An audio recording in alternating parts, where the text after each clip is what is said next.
Welcome to Horror Bois. It's a podcast on the internet. I'm Austin, joined as always by Chris. And we are the Horror Bois. And this isn't any old podcast on this old internet. No. My friends, this is a horror movie review podcast where every week we review a horror movie. Yeah. Typically, it comes out on Mondays. We're filming this on Monday, so on this episode, it came out a day late. Well, actually, no, we're not. You're right. Well, no, we started about filming to be Tuesday. but in a minute. But it's coming out for them on Tuesday, and that's all that matters. But it is coming out a day late, and I just want to apologize for that, because it is my fault. So, sorry. Yeah, but it is what it is. Yep. You're still getting your content, you're just getting it a day late. Yeah, we're still alive. Yeah. Promise. Yep. So today we're going to be talking about Halloween. We've been talking about the Halloween franchise for a while, and it's time for the third installment of the Cult of Thorn Trilogy. Yeah, it is. It is time for that. So let's talk about the movie, like in the behind the scenes people. Yeah. Our director is Joe Chappelle, or Chappelle probably, of Chicago Fire and Phantoms, alongside Horror Bois alums, production designer Deborah Raymond of Wishmaster and Jack Frost, production designer Dorian Vernaccio, also of Wishmaster and Jack Frost, stunt coordinator Dan Bradley of Reanimator, Nightmare on Elm Street 2, and Freddy's Dead, special effects artist and puppeteer Bill Bryan of Child's Play and Curse of Chucky, makeup effects artist KNBFX Group of Robert Kurtzman, Greg Nicotero, and Howard Berger, who've done way too many movies to bring up, but I'll highlight Wishmaster, Scream, The Faculty, and most recently, Halloween 5. Also in, what's this movie even called? Phantoms is Rose McGowan of Scream and Liev Schreiber of Scream 1 through 3. Yeah.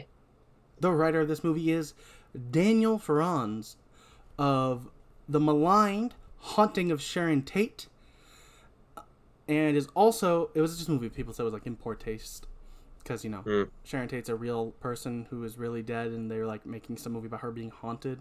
Stars Hilary Duff as Sharon Tate. Yeah, it wasn't received well. But he's also been the director of...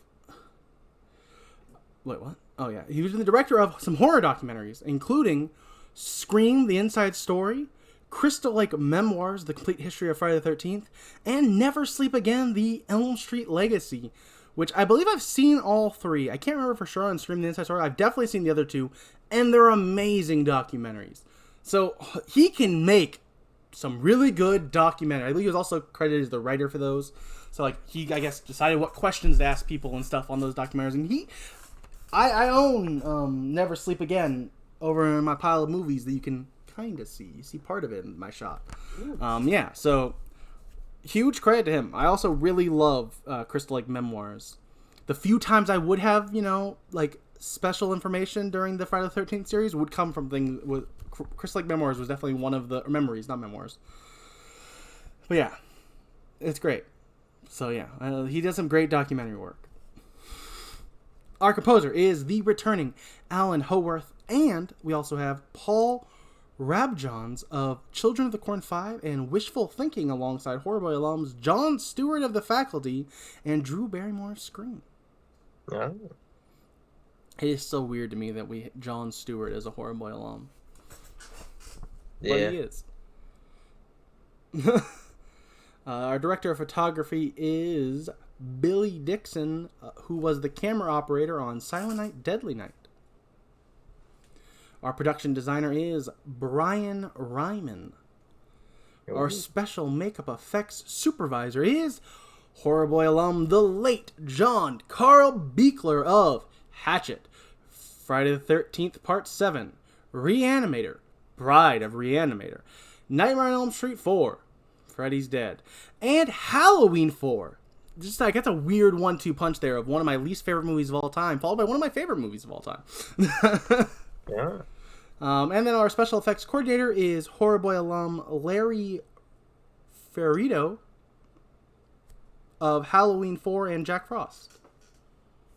And our stunt coordinator is Horror Boy alum Fred Lerner of Halloween 4.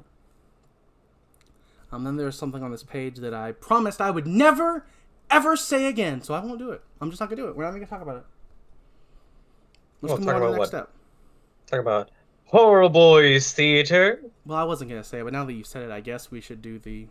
Horror Bois Theater. Breakdown. I say breakdown. You say the part I won't say. I can still say breakdown. I say, you say, we all say. We've talked about it. I'll say Horror Boys. I'll talk about going to a theater, but I would never, under any circumstance known to man, say Horror Bois Theater ever again, because I said I wouldn't, and I'm a man of my word. Fair. But for this, I pointed at you. No, Horror Bois Theater. I, Austin, will be playing Loomis, Nurse Mary, the Motorist, Kara, Barry Sims, John Strode, Nick Strode, Dawn, the Nurse, Miss Blankenship, and the Ballerina.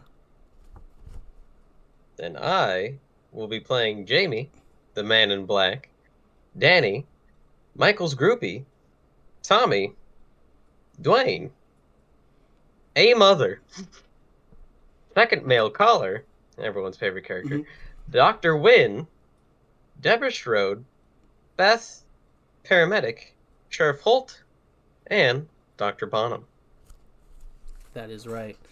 And now, are you ready to talk about the movie, Chris?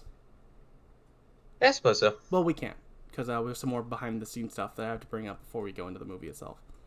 Oh. You know, it's literally in front of you. Yeah, no, I do.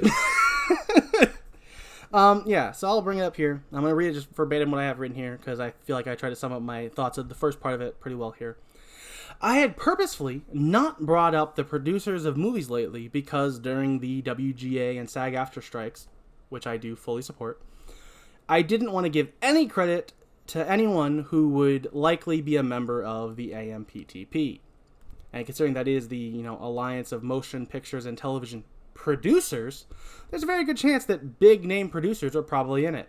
So I wasn't going to mention them at all. But to cover this movie properly, we need to delve into the information on the producers. So, yeah. Every movie in the Halloween franchise to this point was produced by the late Mustafa Akkad. I actually do believe I mentioned him on the first episode because that was pre-strike. He has been referred to as the grandfather of Halloween, being that he was the only single person involved from the first movie until Halloween Resurrection. Because he passed away in 2005, he was not in any movies past that one. Starting on this movie, Mustafa's son, Malik Akkad, is also a producer, and he will be a producer on every Halloween movie going forward until at least the most recent release as of this filming, Halloween Ends. I want to make sure this is evergreen. If you see this once there's some new Halloween franchise, he might not be on it, but he also probably will be, because they own the family owns the rights to Halloween. Yeah. This is the first Halloween movie produced and distributed by the Weinstein Brothers Company Dimension Films. I'm not going to go into the Weinstein Brothers. You know who they are. They're horrible people in a lot of ways. Yeah. But then Dimension Films has also been involved with a lot of great movies, so it's a really weird place to put. It just puts us in a weird place when we have to mention them. But we had to mention them here because the original cut of this movie is known as the producer's cut. The producer's cut, because it is the one Paul Freeman and the Akkads prefer. Paul Freeman is also another producer. The writer, Daniel Farrands, also prefers the producer's cut. The theatrical cut was put together by decisions made by director Joe Chappelle and Dimension Films. Therefore, most likely the Weinsteins. The theatrical cut is the more fast-paced, flashy, and gorier version. It has this really weird flashy cuts for scene transitions. It's actually really annoying. It cuts out lot of the Cult of Thorn stuff, but not all of it, which leaves this just really weird story that's really hard to follow. The producer's cut goes full force on the Cult of Thorn story, resulting in a much more cohesive story.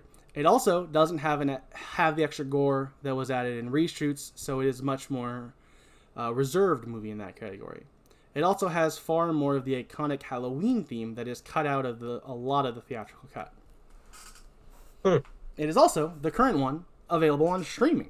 If you go to like Paramount Plus, which is where me and Chris both watched this movie, that's where it is. So that'll be the one we're covering. Also, it was a decision because there was ways we could have watched. I own the theatrical cut, and Chris could have rented it for $4, but we didn't because I thought that the producer's cut sounded like the better cut to watch. And as someone who has seen both, it is the better cut. It is by far the better cut. Makes sense. Yeah. There is some flaws, obviously, and we will definitely get to them. But yeah, don't you worry. It is definitely way less flawed than the theatrical cut. Which tracks. Yeah. It's time to get into the actual movie proper. We've gotten through all the behind-the-scenes stuff, which this one there's more than normal because we're watching the producer's cut. I mean, that shows you that there's multiple cuts.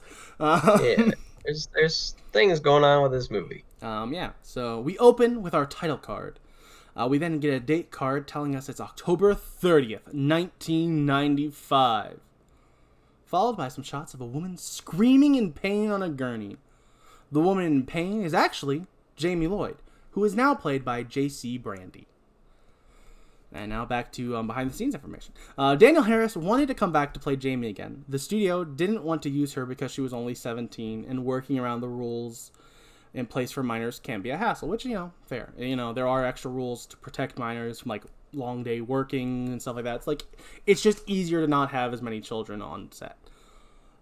Danielle still wanted to be in this movie, so she got legally emancipated. But then Dimension Films was only willing to pay her $1,000 for her role, which would not have even covered the legal fees she had from getting emancipated. So with that low offer and not liking the direction they wanted to take Jamie, she chose to not take the role. Dang. Yeah. Fair. Yeah, no, I mean, I'll be real, and, spoiler for this movie, they don't treat Jamie the best, and, for that little of pay, yeah, definitely don't take it. Yeah, no. And she's, in an interview said that, I don't know if she said the number anywhere, but she said that, it's not like she asked for a lot. She just asked for a little more. I want to say one place I heard, I could be completely wrong, so don't take this with a grain of salt, but I want to say I heard somewhere that she might have only wanted enough to cover the legal fees, which was $5,000, and she would have been happy. But also, $5,000 is nothing. Yeah. Which we go back to why these strikes are currently happening.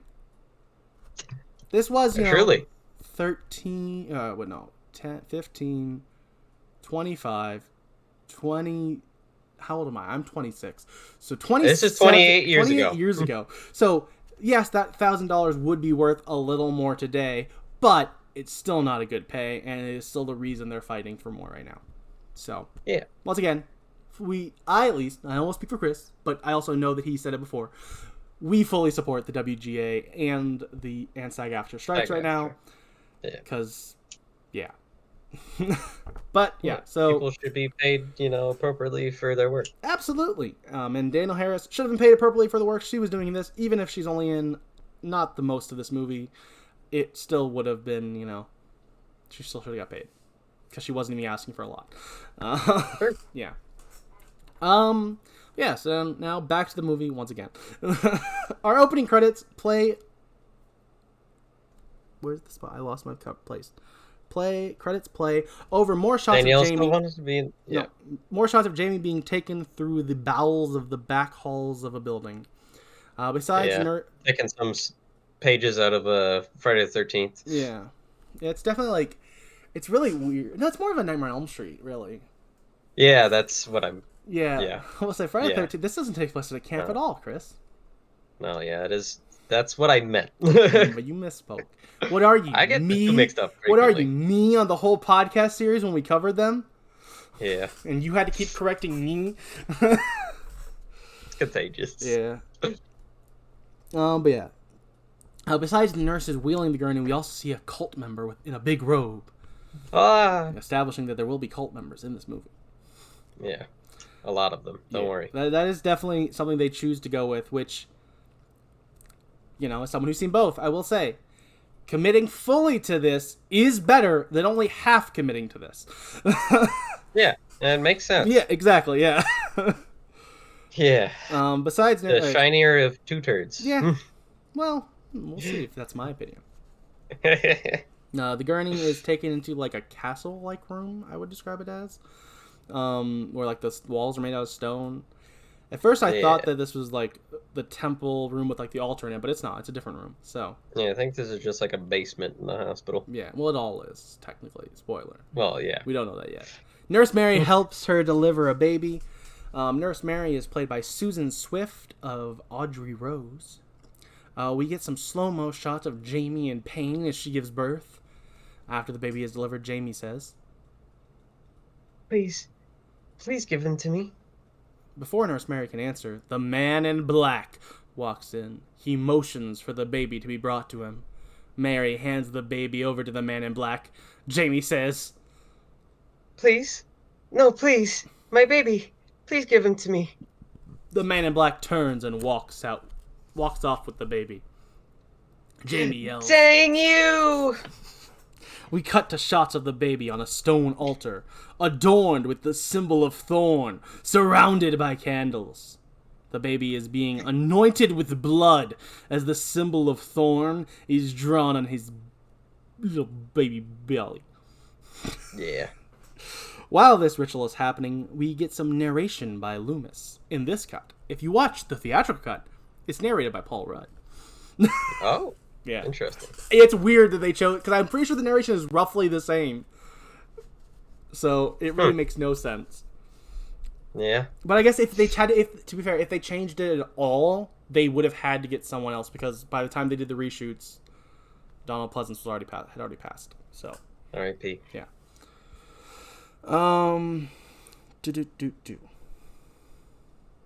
Loomis says. Yeah, I mean, I know what I'm supposed to be looking for. I just had to find it. Oh, okay. When Michael Myers was 6 years old, he stabbed his sister to death. For years, he was locked away in Smith's Grove Sanitarium. But he escaped, and suddenly, Halloween was another word for mayhem. He needed to wipe out his entire family. He struck them down at night, and always on Halloween. The police tried everything to stop him. He overcame them all and disappeared.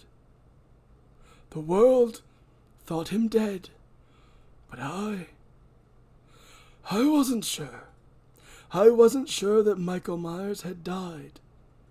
We get a watery transition to a black and white footage dated October 31st, 1989. It's using footage of part 5 of Jamie in the prison. The man in black says, Jamie, come to me. We now see new footage of Michael and Jamie being loaded into the van as the man in black repeats, Jamie, come to me. We then see an explosion, which seems to be retconning the explosion that actually led Jamie into the police station. It's now apparently after she was kidnapped, maybe, is what it's supposed to be. Or there's a second explosion, which is, either one is technically possible. Here's the thing. That's such a small retcon that I really don't care. Especially because you're retconning a movie that I absolutely hate. So I don't care. You can take a literal crap on movie 5 and I would not care. Dun. Got the Jamie resting when Nurse Mary comes in. What's my Nurse Mary voice? It's very important because she has like 6 lines of dialogue. Jamie! Cut! No, it doesn't work. No. Sorry, pause. Jamie, come with me if you want to save your baby. Mary then hands Jamie the baby. They both hear a noise, and Jamie says, God, he's coming. We've got to move now. We then get a scene set to a new version of the Halloween theme, which is kind of a little bit more rocky. I kind of like it. It's not the original. It's not gonna be as good as the original. Yeah. But it's not a bad, like, whatever the word is for like a new version of a song. I can't remember it off the top of my head. But yeah, it's good. I like it. Right. You know, Chris did not like Alan Howarth's work in the last movie. I think he did better in this movie for sure, because there's no clown music. There's no stupid clown music, yeah. Which, to be fair, I do think is somewhat of the director more told him he wanted them to look like idiots. But still, I don't understand why that was a thing they needed to do in mute. But whatever. We're not. This is not the 5 podcast. We already talked about that movie for 2 hours and 6 minutes. I will stop mentioning 5 unless it comes up in my notes again when I'm supposed to. But yeah, we gotta move now. Yeah, so we're running through the new version of Halloween theme plays. They run through these boiler room-esque hallways. Yeah, again, very. I don't think it's a thing anywhere, but like, cause these like feel like straight up long hallways that are covered in like boiler room style stuff. I'm not saying it's not possible, but I feel like this is not. You wouldn't have this much open, long space in a boiler room type setting unless we wanted it for set deck. It does look kind of cool. I respect the aesthetic choice, but I don't know if I respect the logical choice. I feel like I saw it so much in Nightmare on Elm Street that it just doesn't faze me anymore. It's like, I'm in another 90s or 80s horror movie. It's really just them, though, who did it. Nightmare on Elm Street and then this. Yeah. I'm sure if we watched more movies, we'd find more. Probably. We also People love boiler rooms. We also have a shot of killer POV of some empty halls. Oh. They stop at the door, and Mary takes a sigh of relief before saying, "There! It's that way!" Come. "No! Save your baby! Go now!" Mary runs the opposite way, and Jamie heads out the door. We get a quick shot of killer POV before back to Mary running. She stops when she hears a door open behind her, and she calls out, "Jamie! Jamie!" Back to killer POV as Michael rounds the corner and goozles Mary by the throat. He picks her up and shoves her head back onto the spike this random spike that's on the wall. Yeah. Michael does his classic head tilt of admiration at the body he's hung. Also, when Loomis did his voice thing, I don't think I mentioned Donald Pleasance there. I should have. Maybe I have it when he actually shows up in the scene. But I'll mention it here. Maybe. We did have him say that. I'll mention it here because I should have mentioned it there. Loomis was played by the returning Donald Pleasance in one of his last roles ever. Yeah. So. R.I.P. Yep. Absolutely. He is, spoiler, for me at least, a very short on the ballot runner for being included as a national treasure. He is amazing, and I will be almost definitely bringing him up unless I somehow completely forget in 3 months, which is unlikely. Possible, but it is. It is possible. I am stupid. So moving on. Where were we? Michael Myers. Played by the returning. That's right. It's played by the returning George P. Wilbur, who was in the 4th movie as Michael and a couple shots of 5. So he claims that he was in 3, which he was technically. In the reshoots, which technically we did not cover, but I'll mention it here just because he still deserves credit for getting to play Michael. In the theatrical version, Michael was played by a Michael Lerner, son of the stunt coordinator Fred Lerner. Wow. Yeah. You don't see him at all in the one we watched because it's not the reshoot. There's no reshoots. Yeah. We cut to Jamie making her escape out into the rain. We see Michael is following her. She makes her way to the street and starts to get into a man's truck. The man, or as he's credited, motorist, is played by Tom Proctor of Fear of Clowns 2, My BFF Satan, The Ballad of Buster Scruggs, Guardians of the Galaxy, and SLC Punk, alongside Horror Boy alum, stuntman, actor, and animal wrangler Fenton Quinn of Hereditary, Halloween 4 and 5, and this movie. He does some stunts in this movie. He's not the coordinator, so I wouldn't have mentioned him if he wasn't also in SLC Punk. But yeah, credit to him. Summer Phoenix of The Faculty, Christopher McDonald of The Faculty, Devon Sawa of Final Destination, Idle Hands, and the Chucky TV series, and last but definitely certainly not least, national treasure, Matthew Lillard of Scream.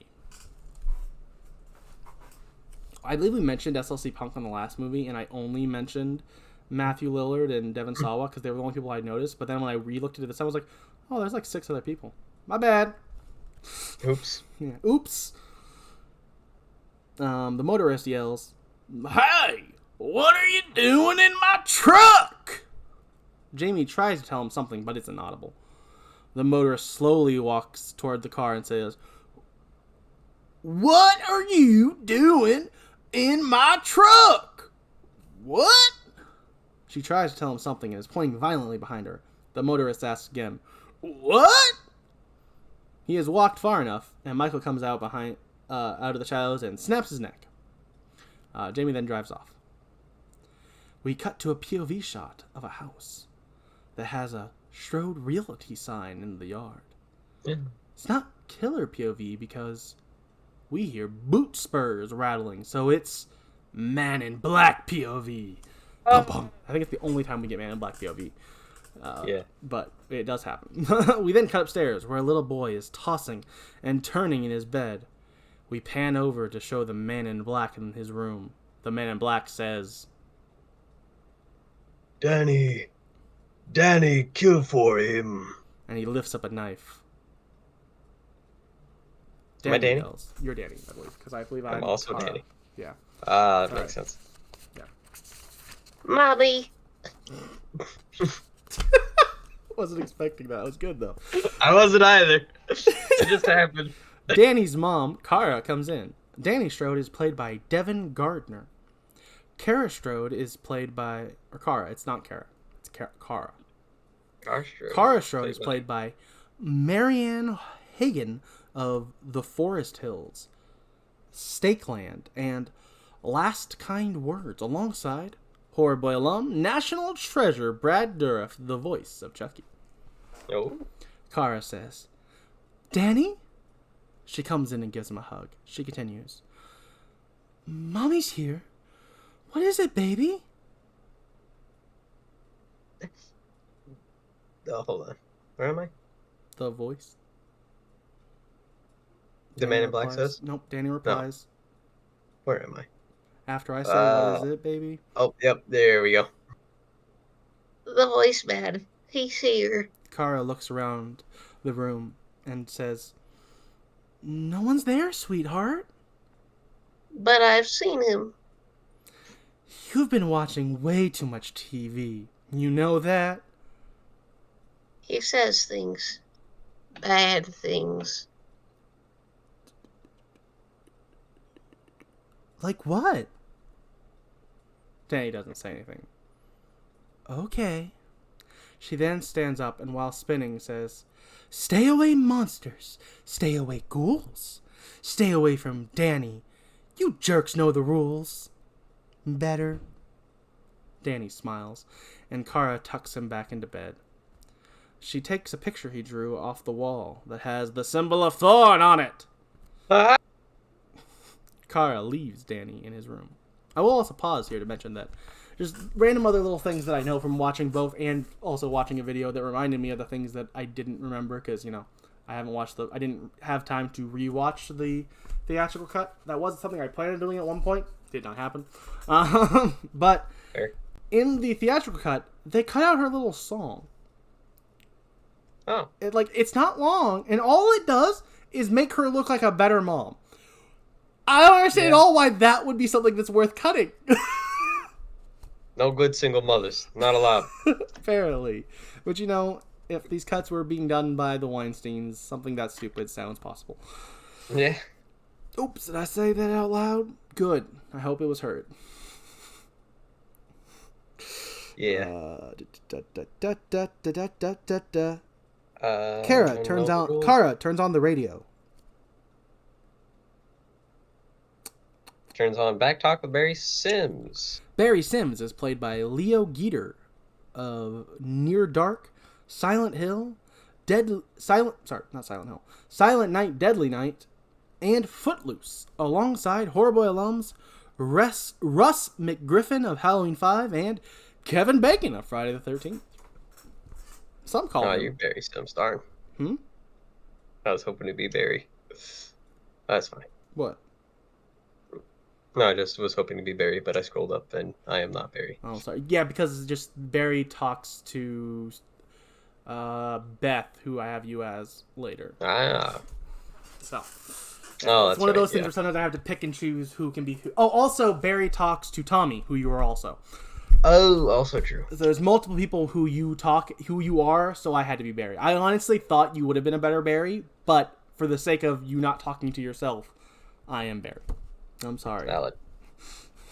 Barry says, "We're in the second hour of our special Halloween edition of Back Talk. I'm Barry Sims, and as usual, we're coming to you live from high atop the Sears Tower here in Chicago. Tomorrow night, we'll be coming to you from Haddonfield, the town that has banned Halloween since 1989. When infamous serial killer Michael Myers and his niece Jamie Lloyd and about a dozen cops were killed in an explosion. We have a caller waiting.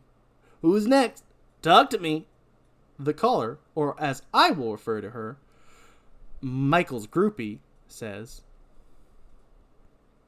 I know this may sound crazy, Barry, but I really think I'm in love with him. I mean, he's so untamed. He's so uninhibited. He's everything I've ever wanted in a man. At this point, Kara takes off her pajamas, leaving herself in her underwear. Which, this isn't me just being a creep. It will come into play in like a little bit in the scene. Barry says, Sure. This is good. I can see tabloids now. Psycho killer lays bimbo, the best harmonica playing he ever dismembers.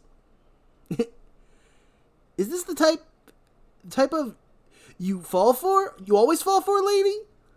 Any other serial studs on the list? Bundy, Manson, what about that? What about that Dahmer guy? I bet you could really cook with him. No, I just want Michael. I want to know what's behind that mask. Deep down, I think he's just like you and me, Barry. He just needs someone to understand him. Someone to love him. Yeah, deep down, I'm sure that's true. You're talking about one of the nation's most notorious serial killers, right? Nope. Like he belongs in some kind of S seminar. I hate to be the one to break the news to you, lady, but Michael Myers has been dead for 6 years. Kara looks out her window and sees a man across the street, staring into her room with a camera with a telescopic lens. So she closes the curtains. See, this is why I had to mention that she was, because it made the spying creepier. Yeah. The man is actually an all grown up Tommy Doyle, who this time around is played by Paul Rudd, who I feel like is an iconic enough actor that just his name says enough that I don't need to pick some random roles of his off IMDb. It's Paul Rudd. Yeah, it's Paul Rudd. But if you really want me to, it's Paul Rudd from the 40-year-old. Oh, we can't say that on the show. I guess we'll just move on. Oh, yeah, he is in that movie. Yeah. He's also in Ant-Man. And Ant-Man and the Wasp. And Ant-Man and the Wasp Quantumania. Yeah. Somehow this isn't the worst movie he's been in. Ba-ba-bum. It might still be. Well, this one isn't. The theatrical cut might be. Yeah. The theatrical cut is rough. But, yeah. Barry says, "Now we've got someone who actually claims to have seen Michael Myers. Does this wacko have a name?" My name is Tommy. I was only 8 years old when I saw him, but I was one of the lucky ones. I survived. Tommy clicks a key on his computer and brings up an image of Michael Myers' mask that says Project Michael Myers at the top and says enter password at the bottom. There is help out there for people like you. It's called electric shock therapy. I lost my spot. I don't really believe that Michael Myers... You really believe that Michael Myers is actually alive, do you? Michael's work isn't done in Haddonfield. And soon. Very soon. we'll come home to kill again. But this time, I'll be ready. You know, Tom, I hear Smith's Grove is having... But we can't quite make out what he says after that because we cut to Jamie listening to the radio show in the truck. She turns to a sign for the bus depot. We cut to a roaring fireplace, and we hear Barry say, "Next up is Dwayne. What's your feeble excuse for a mind tonight?" As we pan across the room from the fireplace, Dwayne says, I'd just like to say that I listen to your show every night, Barry. I think you're the best. I can tell you how excited we are. I can't even tell you how excited we are that you'll be paying a little visit to our little town tomorrow night. "You have a point to make here, Dwayne? Or should I keep doing a harmonica solo?" Dwayne chuckles. Oh, there you go. Barry, you're too much. I'd just like to say that I understand how things have changed in the 90s. Homophobic statement. Cut off your finger, husband's doojigger, become a national hero. I just can't see any sense in bringing Halloween back to Haddonfield. Wink, wink. Thank you, Dwayne. You may leave me now. Next caller. A mother says, I think it's about time they had a Halloween revival in this town. Now my kids can stop driving me crazy. That maniac is either long dead or long gone. Either way, I say let's bury this sucker. Get the party started. "Party! Woohoo! Beer! Yeah! Thank you!" The panning shot has made its way across the room to Dr. Loomis, typing on his typewriter. Hey, Loomis is played by the returning and late Donald Pleasance. And this is one of his final roles, filmed before his passing in February of 1995. He had actually already passed before the reach. I already said all this. It's silly, Austin, getting ahead of himself, saying all the things that I wrote. Oopsies. Barry says, "Next." A second male caller says,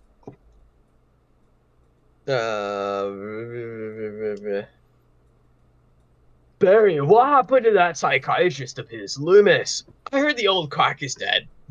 Barry says something in response, but we hear Loomis react saying, Not dead. Just very much retired.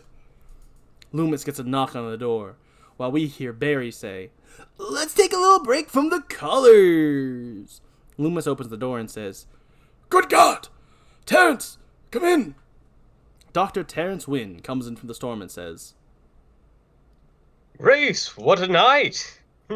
Dr. Wynn was a character briefly in John Carpenter's Halloween, but he has been recast and is now played by the late Mitchell Ryan of Lethal Weapon, Judge Dredd, and Liar Liar alongside Horror Boy alums Krista Allen of The Final Destination, stuntman Mickey Gilbert of New Nightmare, Janet Fratelli of Bride of Chucky through the Chucky TV series, and Liar Liar the movie itself is actually also a Horror Boy alum because clips are shown on the TV multiple times in the Chucky TV series.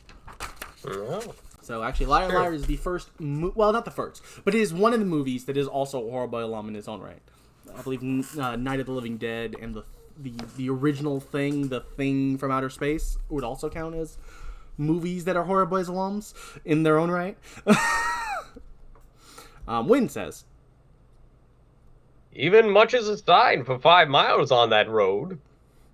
That's the beauty of the countryside. I thrive on it. God, Sam, you look good. I feel great. I had surgery. Plastic surgery. Skin graft. It cost a fortune, but at least I don't frighten people anymore. Well, don't tell me the revered Rasputin of Smith's Grove has grown complacent in his old age. I won't believe that for a second. Well, I can't remember you making house calls, Dr. Wynn. Especially at this hour. Wynn walks over with a bottle of whiskey, of Loomis's whiskey, and replies, And you're right. I've come to celebrate. Why are you listening to that jerk? Oh, it's a program about Haddonfield. I'm taping it. We cut to Jamie arriving and entering the empty bus depot. Jamie tries to call emergency services, but can't get through due to the severe weather conditions. She hangs up, and we see her noticing that Backtalk is playing in the bus depot. Back to Loomis and Wynn. Wynn says, Well, after 32 years, guess who's finally relinquishing his duties as chief administrator of Smith's Grove? Good God. You don't mean to say... Retiring! I came by to give you the news myself. Well, I wish you well, Terence. It's been in the planning stages for some time now. To old friends, to retirement, to new beginnings. Old friends. and they both drink their whiskey. Sam, I want you to come back to Smith's Grove. You should know that it's not wise to play Halloween pranks on me. It's no prank. You're the one I've chosen, Sam. I want you to come back. After my stroke, 6 years ago, they practically had to hold a pistol to my head to get me to retire. But, things are different now. I'm different. I've buried the ghost. I've buried them in this manuscript. I don't want to practice medicine anymore. We are quietly on the radio. Jamie say, He's coming. Tell Dr. Loomis. "Don't tell me your name is Joan of Arc. And you're also hearing voices, right?" Loomis turns up the radio. We get a shot showing Tommy is still listening to Backtalk. Barry asks, "Now who's coming?" Michael Myers. Will anyone help me? Dr. Loomis, are you out there? Can you hear me, Dr. Loomis? I need your help.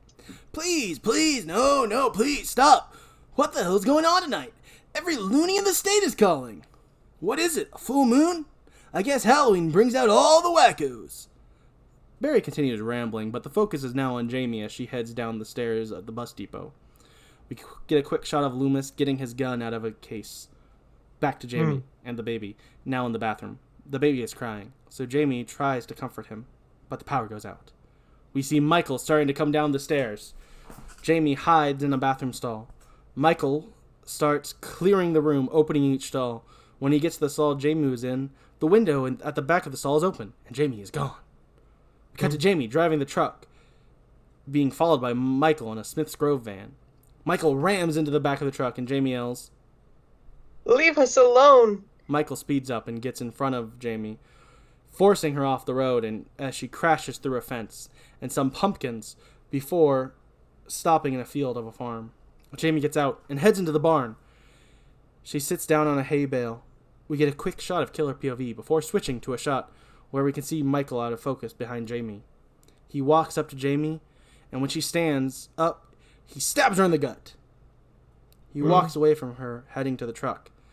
And Jamie, on the ground, says, You can't have the baby, Michael. You can't have the baby. Michael is at the truck and pulls out a blanket wrapped in another blanket to look like it was a baby. We cut to the next morning, and we see someone has made a sign that looks like Michael Myers that says, "He's coming," painted on it, in the front of the yard of the Strode's house. Kara's father, John, is taking an axe to the sign, saying, what's John's voice? "Enough of this Michael Myers bull poop. You stinking kids have about 3 seconds to get the hell off my property. 1, 2. The kids he's yelling at run away. John heads inside. We pan to a shot of the street, where we find out we're in Haddonfield, and it's now Halloween. Bum, bum, bum. Bum, bum, bum. John Strode is played by Bradford English of Wolf and Basic Instinct, alongside Horror Bois alums the late Daniel Von Bergen, the late Daniel Von Bergen of The Faculty. It also stars Sharon Stone, who I bring this up because Sydney's mom, Maureen Prescott, is no Sharon Stone. We cut to Loomis and Wynn at Smith's Grove. Loomis says, It was Jamie Lloyd! That was 6 years ago, Sam. You know that she died with him in that explosion. You know it. That's what someone would like us to believe. But I tell you, Michael is alive. I can feel his evil heart beating. I can see him just as I did all those years ago, behind these very same walls, staring, always growing stronger. Please, as my colleague, as my friend, I can't go through this again. Not alone. I need your help to stop him. Wynn nods and pats Loomis on the shoulder. We cut to Wynn's office and we see his secretary, Dawn, who is played by Hildur Rurix. Dawn says, which I believe is me, it is, Dr. Wynn, I didn't expect you in this morning. Dawn, this is Dr. Loomis, the man I was telling you about. Oh, yes! It's a pleasure to meet you, Doctor. It will be wonderful to have you back at the hospital. Dr. Wynn, there's something you should know. Dawn, I would like you to get Loomis anything he needs. Files, tests, records of every treatment we've ever administered to a former patient of ours, Michael Myers. Michael Myers. There's something wrong? I just received a phone call. That girl, Jamie Lloyd, her body was found near Haddonfield. Notify the Haddonfield Sheriff we're on the way. I want the entire staff on alert. We go to Code Red lockdown for 24 hours. If that maniac really is out there, I plan to bring him back. Alive. You got it, Mr. J. I mean, Wynn. No. What? I mean, that was the voice I was doing, and that's the only time we're I seeing mean, her. it was. So, she's gone now, so. Goodbye forever. Yeah. We cut to the house where Kara's brother, Nick, is loading up a blender and is on the phone with Ghostface. Wait, no. Well, actually, we never find out who it is, so I guess it could be Ghostface. Most likely, if it was Ghostface, it would be Mickey, because Scream 2 takes place in Ohio, while the rest of the movies were set in California. So not likely that any of the people from California would be friends with Nick. But it is possible that Mickey is his friend, so I like to believe that he is on the phone with Mickey. That is now canon in my head canon. No. Don't ask how Scream and Halloween 5 are in the same universe when Halloween was shown on a TV in Scream. My answer to that is, well, Halloween was shown on the TV in Halloween 3 as well, so who cares, man? This you think that matters? But yeah, so Nick says... Wait, no, I didn't say that yet. Not yet. Sorry. Nick Strode is played by Keith Bogart of Velvet Buzzsaw, alongside Horror Bois alums Toni Collette of Hereditary and Stephen Williams of Jason Goes to Hell. You remember? If you haven't seen that movie, Velvet Buzzsaw is pretty wild. Oh, I thought you were going to say Jason Goes to Hell. I was like, really going to say if you haven't seen Jason Goes to Hell, what? What about it? No. Velvet Buzzsaw. Stephen Williams from Jason Goes to Hell actually plays a character that people love. Not me, or you, or I think Isaiah. But a lot of people love him because he plays, I forgot his name. The guy who talks about putting a hot dog in a donut. Sure. You don't remember him? I don't remember any of that movie, I'll be honest with you. You should honestly rewatch it. It is a weird movie. And I think if you're not watching it for a podcast, you might not hate it as much. If you just go into it expecting, oh, this is going to be stupid, weird crap, I think it might be actually entertaining. I could be wrong. Are you Nick? Or am I Nick? I'm Nick, because Nick talks to Beth and his sister. So.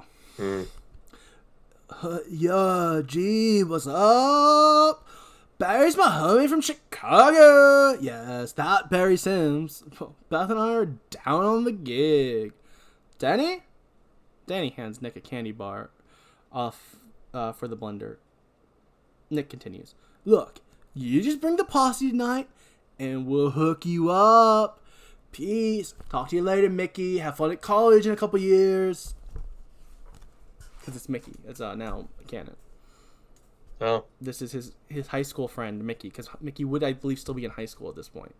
But he is friends with Nick from this movie. Oh. It's canon. It is Mickey Reddy or whatever. I don't think that it is. No, it is. So we pan over from the kitchen to the dining room. where Kara's mother, Deborah, is filling her glass of orange juice. That's true. John comes into the dining room saying, Whoa, whoa, whoa, whoa, whoa. Deborah Strode is played by Kim Darby of The Evil Within. I think I jumped to a different point when Deborah said something. My bad. Sorry. Yeah. Deborah says, am I Deborah? Yes. Yeah, makes sense. Doesn't Danny look cute dressed up like his Uncle Tim? Great. Now I've got a 6-year-old gang member for a son. Perfect. Tim and Danny come in, and Tim puts a glass in front of Danny, saying, "This is the famous Tim Strud Stomach Pounder. You down for the challenge?" That'd be G. They slap 5, and Danny takes one drink of the shake before making a grossed out face and stopping. Nick says, "Good try, man. You better stick to orange juice." John comes in the dining room saying, what was his voice? "Poop heads!" Kentucky. No, Yeah. it was Kentucky. All right, poop heads! Defacing my property! Show them! John, they were just kids. Kids, my dear Deborah, are what's ruining this country. Everywhere you go, it's the same dang thing. There is no gosh dang respect. Tim lets out a sigh and burps. I rest my case. You'll never pass that exam on an empty stomach. Cognitive therapy and emotional disorders. What are they teaching you in college these days? The art of going crazy? It's called psychology, Mom. Living in this house is enough to drive anyone crazy. Oh, yeah? Well, who the hell asked you to come back here in the first place? Better get Danny to school. Doesn't show her face around here? Her own family? For 5 years? And comes back and expects us to roll out the red carpet. You think going to college is going to make up for your mistakes, girl? Huh? Yeah, Deborah says. Please. Lay off her, Dad. Kara, with a shaky voice from holding back tears, says, "Let's go, Danny." Kara, wait.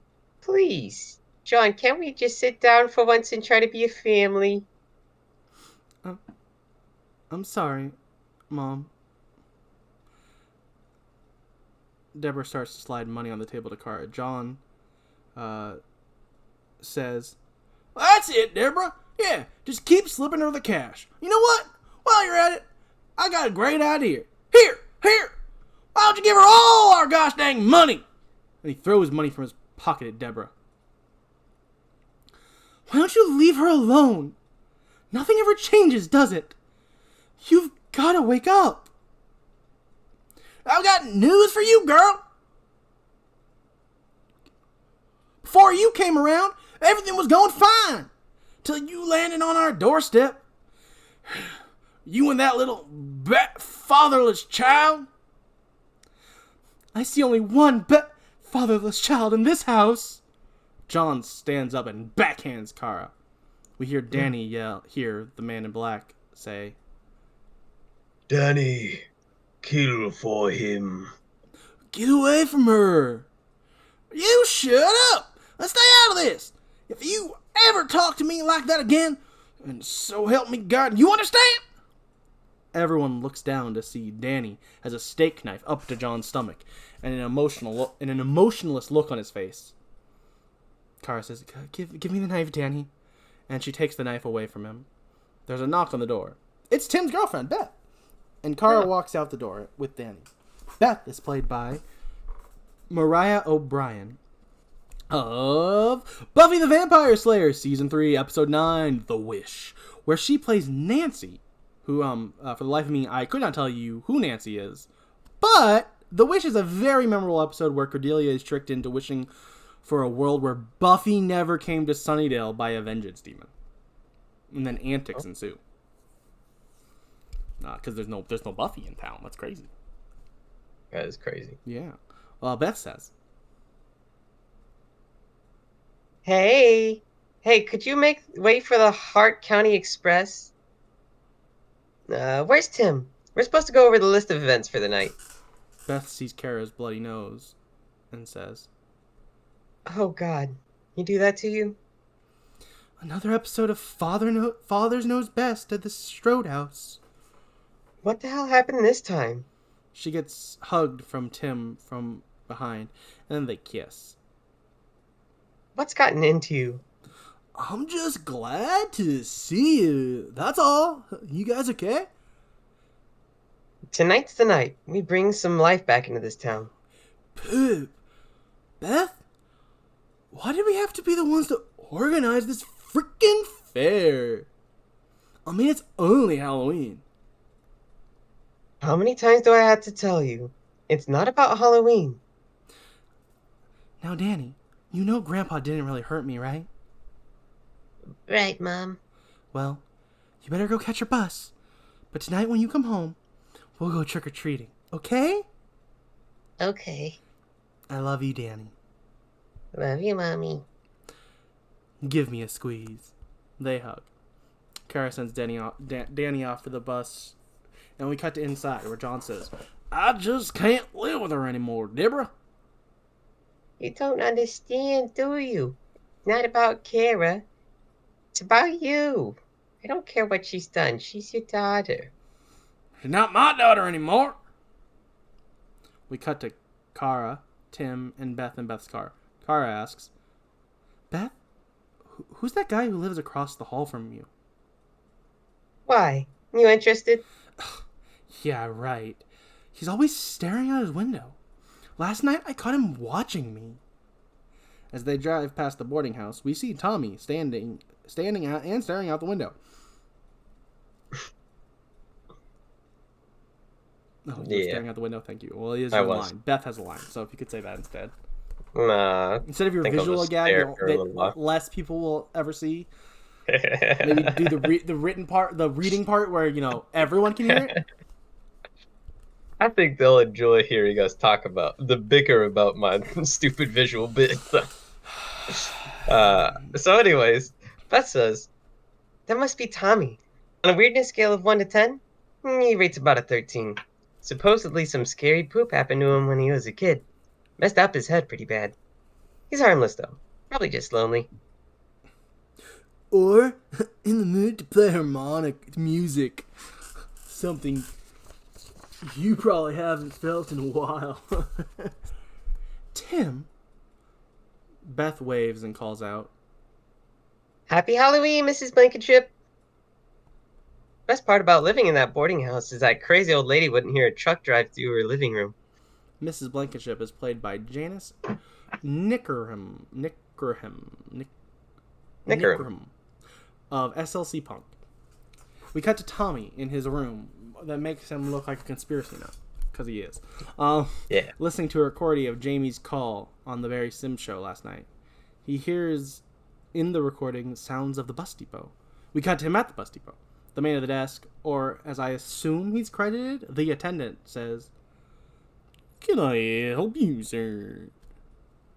Can you tell me if a bus arrived from Pontiac last night? Sure did. Are you looking for someone? Thank you. And he walks away. The attendant is played by Brian Morris.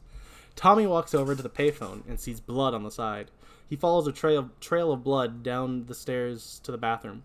He hears baby noises and crying and finds Jamie's baby in a cabinet. The baby continues to cry.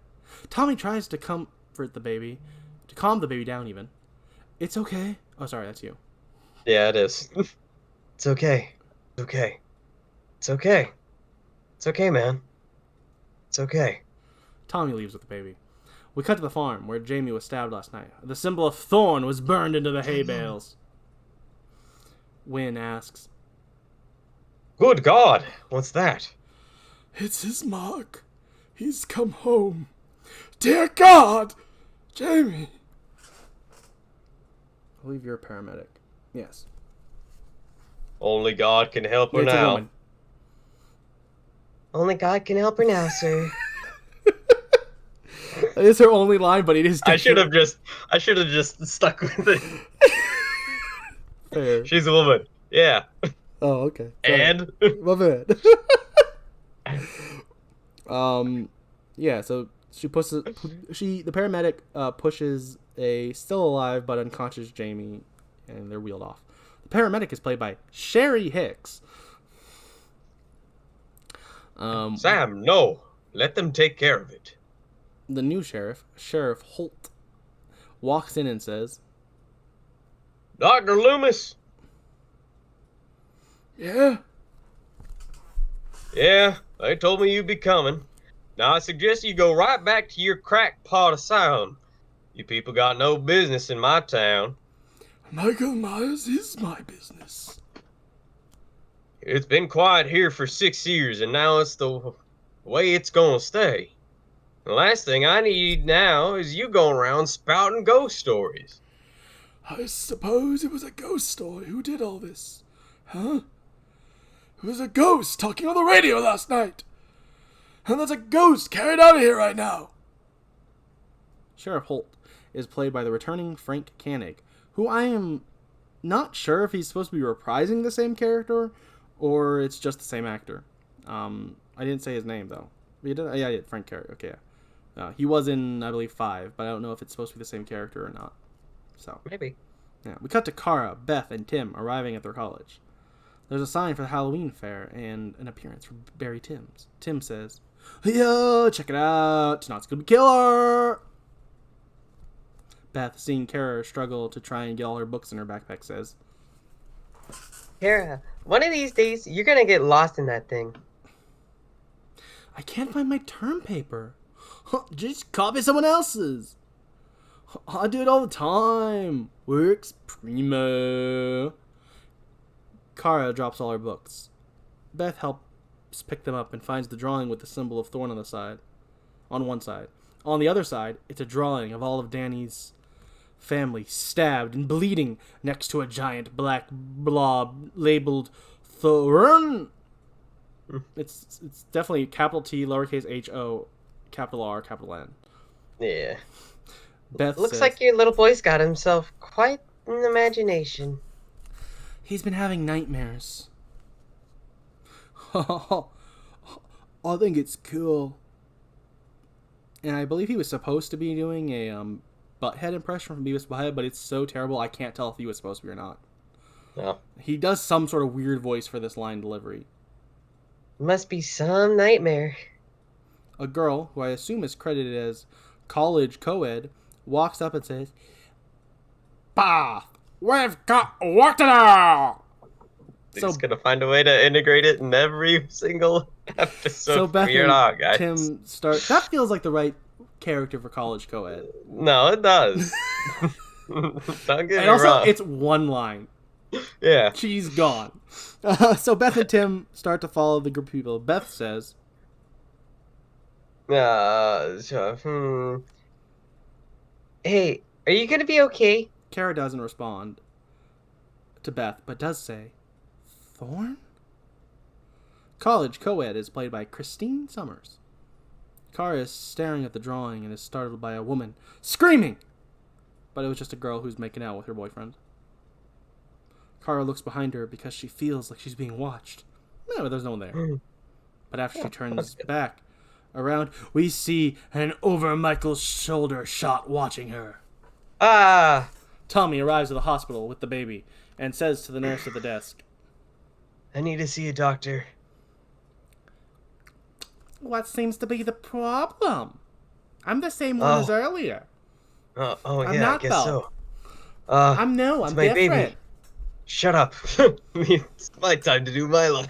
What was that, hon? Can you repeat yourself? What's the problem? I said, it's my baby. There's been an accident. What kind of accident? Give me a doctor now. Then he storms off.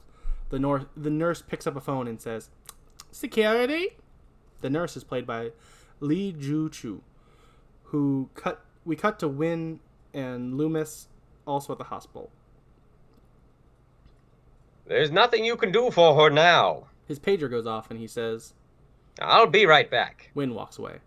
Tommy sees Loomis and asks, Dr. Loomis? Yeah? Dr. Loomis, thank God you're here. I heard her last night. Nope. Didn't you? It's you heard her. You heard her last night, didn't you? It was Jamie. I'm sorry. I don't know you. Do I?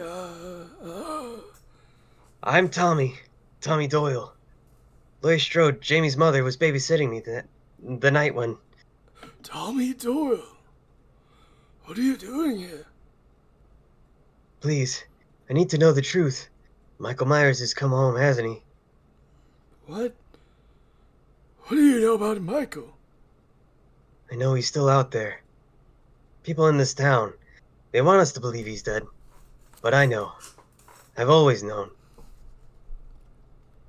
She's out there fighting for her life. If she should die, it's the last of his bloodline.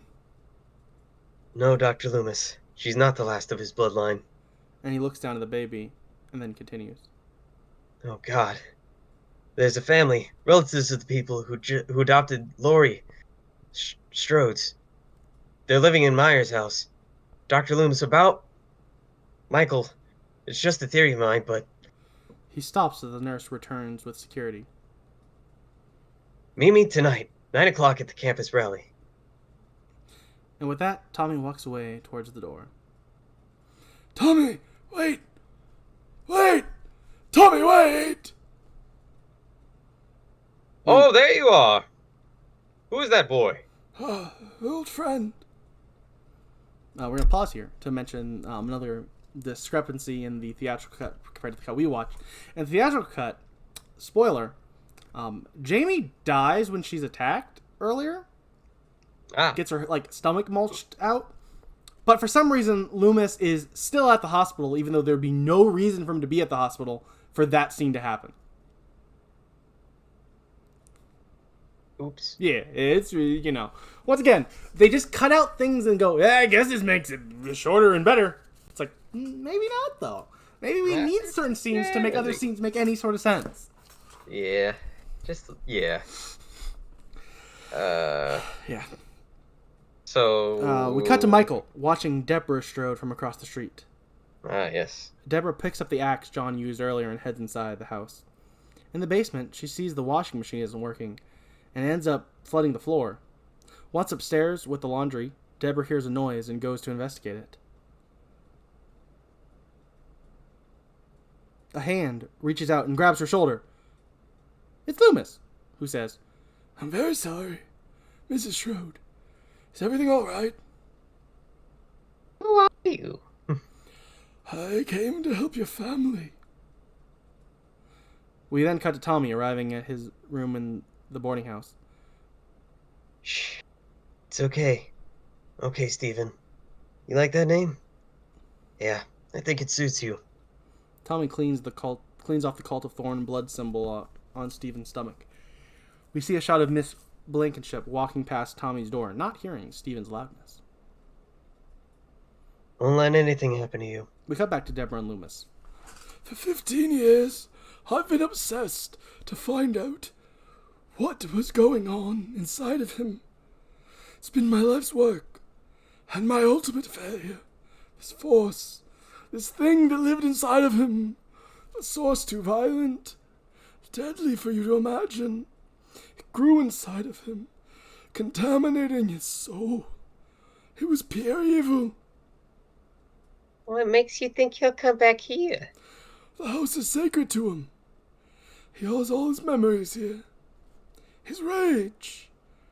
Mrs. Strode, I beg of you, don't let your family suffer the same fate that Laurie and her daughter suffered. Jamie, I thought she had been... She's been found outside Haddonfield, stabbed. While he says that, we see shots of a doctor removing the knife from Jamie in an operating room. What should I do? I've written it all down for you, but you haven't a moment to lose, Mrs. Strode. Michael Myers has come back to Haddonfield to kill. Halloween kills before Halloween ends. We cut to John Strode at work. He gets a call from Ghostface. Wait, no, it's just his wife. Strode Real Estate. John, something terrible has happened. What do you want now, Deborah? a man came by the house, a psychiatrist by the name of Loomis, and he told me about the terrible things that happened here in our house. We see Michael out of focus in the room behind Deborah. What the hell are you doing talking? That's it. No, I mean to strangers. Letting them into our house? John, they found Jamie Lloyd this morning. Someone tried to kill her. Deborah, I don't know what the hell you're talking about. I swear, you ought to stop watching those dang TV talk shows. You know how I feel about Oprah? And Dr. Getting Phil? the children out of No, here. I'm not done. I want to talk about the doctors. I'm getting the children out of here, All at right, least fine. until I know what's going on. John, I want you to come with us. You know, Deborah, you lost it, huh? You know what, Deborah? You just lost it. The reason you moved us into this house, your brother could never sell it because of what happened here, could he? And you knew. And you didn't tell us, John. You knew. John hangs up the phone saying, gosh dang it. Deborah turns around and nothing happens. Because Michael isn't there anymore. You know, it's fine. She's fine. We cut back to John, who's drinking at his desk. He looks at a picture and says, oh, happy Halloween, little girl. It's a picture of Kara. I forgot to mention that. It's written there, but I didn't say it. He looks at a picture of Kara and says, happy Halloween, little girl. Back to Deborah, who's coming down the stairs with a bag packed to leave. But she sees that the axe isn't there where she left it. She starts moving through the house really slowly. And then the phone rings. And she answers it, and it's Ghostface! Wait, no. It's the man in black. Who says? We want the child. Who is this? She turns around and sees something behind her and runs outside.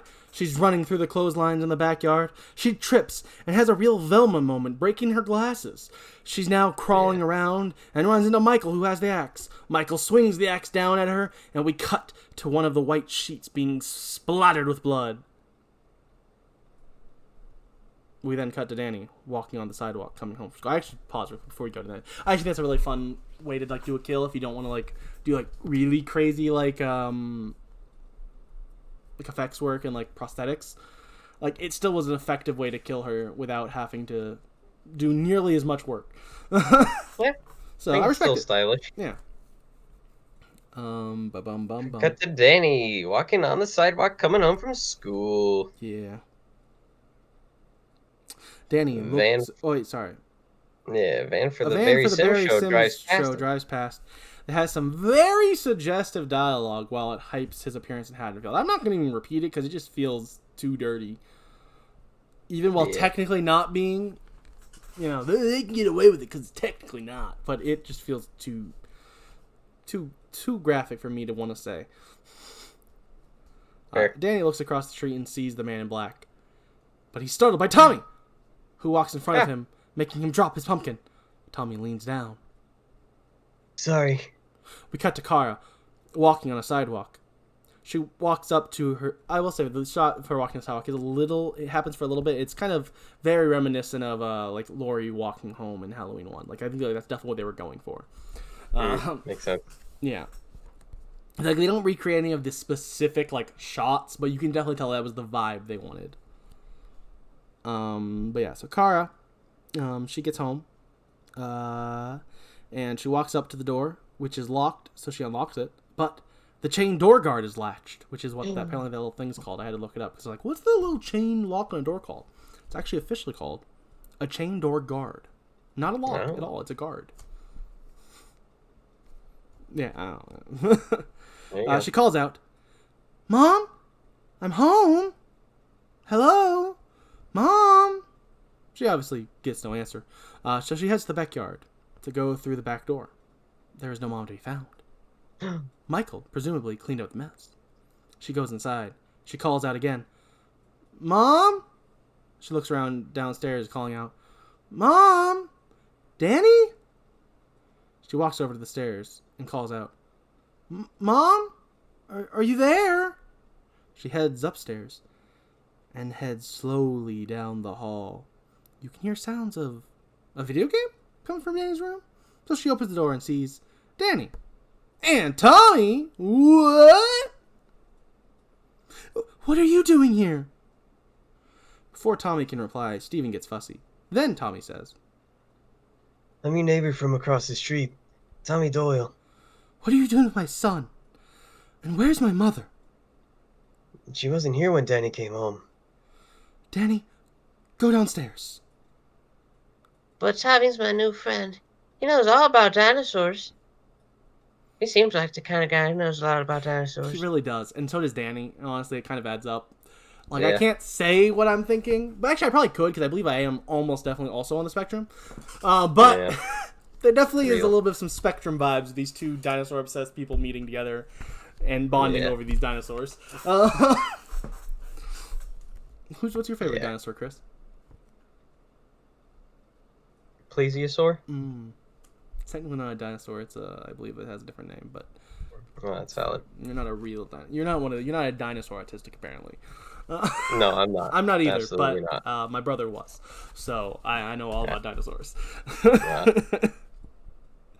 My favorite dinosaur, I'm gonna go with the Giganotosaurus. Oh, Yeah.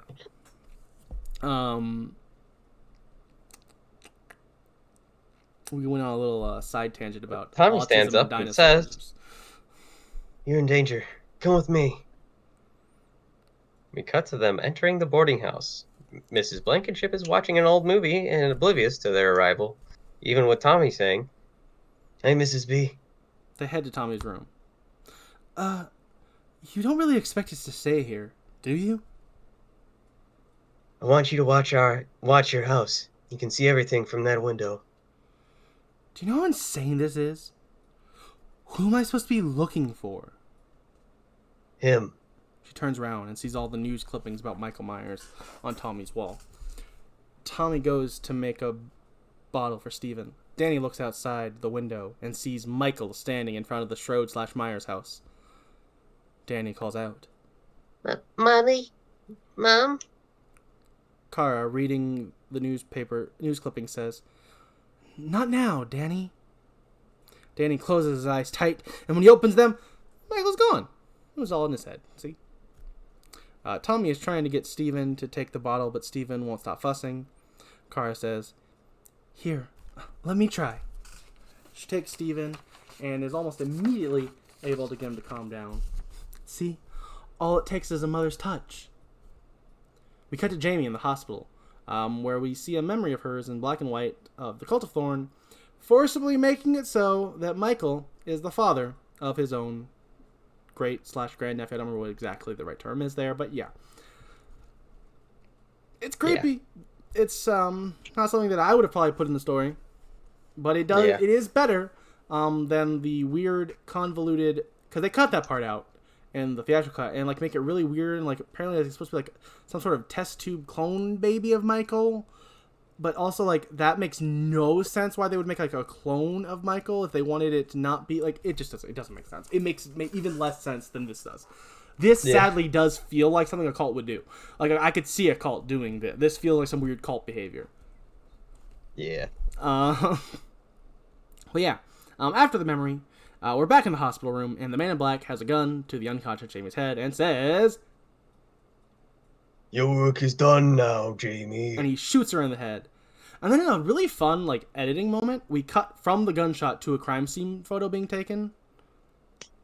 I liked it. I respected that. I like good cinematic, like, cuts like that. It was good. Sure. Loomis and Wynn come into the room. I let you down again, Jamie. I never should have left you. We cut back to Tommy's room, where he's running some sort of very advanced computer program for the computer he's using. Like, definitely impossible. Like, definitely not. Like, he is running a computer in 95 that probably didn't even have Windows 95, and he's basically running something that, yeah, like a modern computer could handle, and it doesn't look, like, crazy good, but it definitely is obviously a video just being played on a screen, because I don't think there were computer programs that could handle that in 95. Just saying. I could be wrong, but I'm pretty sure that this is a little too advanced for what that computer probably would have done. But, you know, he is like a super nerd, so maybe he has whatever the top of the line computer was at the time. Very possible. But he's running a program about runes, and Tommy says, Runes are a kind of early alphabet that originated in Northern Europe, about 500 BC. There were symbols carved out of the stone, pieces of wood used in pagan rituals to predict future events and he invoke said, magic. well, no, it's, say what it's written, because that is what he says. I listened to it 5 times. Oh. Yeah. Pagan rituals to pretend future events and invoke magic. Yeah, no, I agree. I was like, oh, is it predict? Or, no, it's pretend. He says pretend. I listened to it like 4 times, like Googled pretend the future to see if like that was some like phrase I had never heard of. No, it's not. But he says pretend. I think you just misspoke it and they didn't catch it. No, they did not. But he says pretend. Yeah. How about that?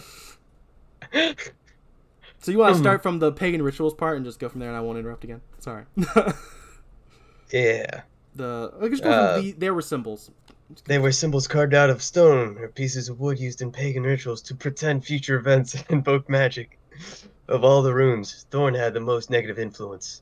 Among the ancient druids, Thorn represented a demon that spread sickness, destroyed crops, brought death to hundreds of thousands of people. According to Celtic legend, one child from each tribe was chosen to be inflicted by the curse of Thorn, to offer the blood sacrifices of its next of kin on the night of Samhain. And he does say Samhain as well. He does, yeah, The only movie that was ever able to get Samhain right was 3. Which, like, I'll give them credit. Like, in 2, they didn't know how to pronounce it. But in 3, they pronounced it right, and then never pronounced it right again in the franchise. Yeah. It was mentioned in, like, 5 or 4, one of the 2. I don't remember which one, and they did pronounce it wrong in that as well. And Carr says, Halloween. the sacrifice of one family meant sparing the lives of an entire tribe. So, why are you so concerned about us if Michael's only out to kill his family? In his mind, anyone living in his house is his family. For years, I've been convinced that there must be some reason, some method behind Michael's madness, and the common link I found is Thorn. The Druids were also great mathematicians and astronomers. The Thorn symbol is actually a constellation of stars that appears from time to time on Halloween night. Whenever it appears, he appears. I've traced it back to 1963 when Michael murdered his sister Judith. Then the next time was in 1978. Michael escapes from Smith's Grove. It happened a decade later, and the year after that, he kills again. Now, Jamie says Michael is back, and for the first time in 6 years, Thorn reappears. Coincidence? What would happen if he succeeded? If he killed the last member of his family? Then Michael's power would end, and the curse would be passed on to another child. Thinks that's why these people, whoever they are after Jamie's baby, to make him Michael's final sacrifice. Tommy grabs his jacket. Where are you going? To find the only man who can stop him before it's too late. Oh no, where's Danny? And she runs out of the room, with Tommy following her. They find Danny sitting next to Mrs. Blankenship. Danny, don't ever walk off without telling me where you're going. Take him upstairs, lock the door, and wait till I get back. And Kara, whatever you do, don't go back to your house. Tommy leaves. We cut to Loomis and Wynn at the hospital. They're standing with Dr. Bonham, who's played by Alan Echeverria. Echeverria?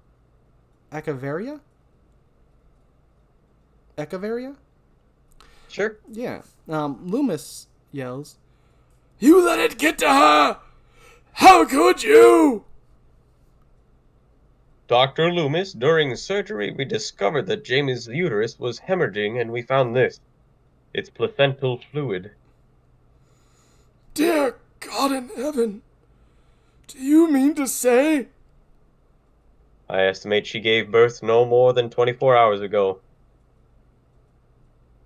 Then the question is, where is the baby? I think I may already know. Loomis starts to hobble away, followed by Wynn. We cut to a slow-mo shots of Tommy at the Halloween fair. Whoa! Whoa, whoa. We cut back and forth between these shots and the boarding house, where Mrs. Blankenship asks, Danny, it's me. Okay. Do you know why we celebrate Halloween? Because that's when we go trick-or-treating and get candy.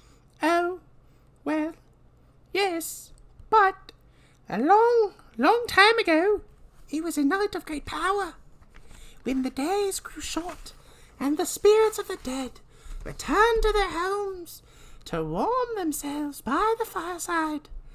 All across the land, huge bonfires were lit. Oh, there was a marvelous celebration. People danced, and they played games, and they dressed up in costumes, hoping to ward off the evil spirits.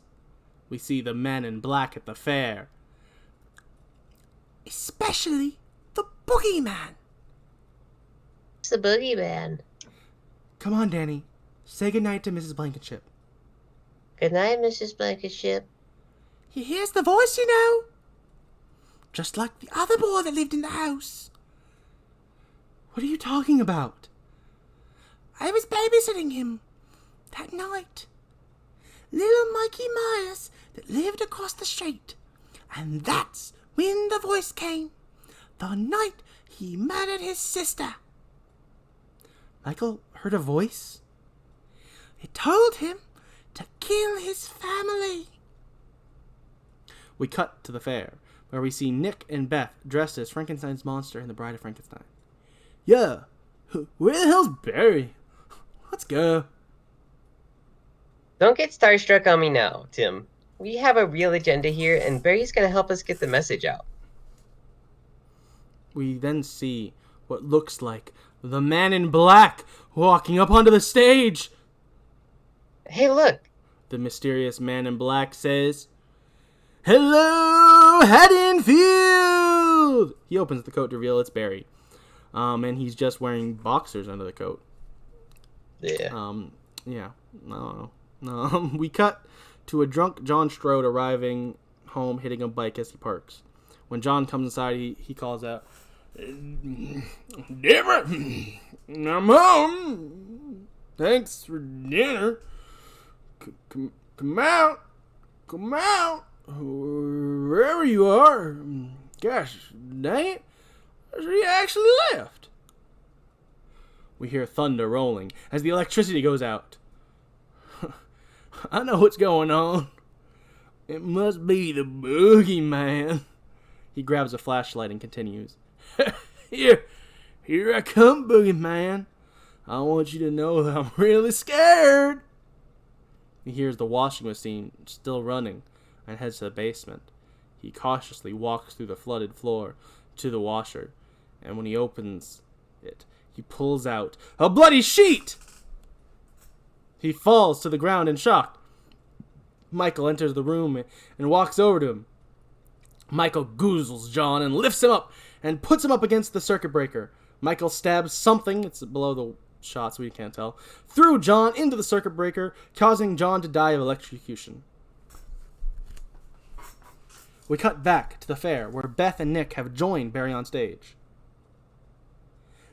Tell me, kids, how does it feel to finally put Halloween out of the proverbial Halloween closet? Haddonfield closet. What did I say?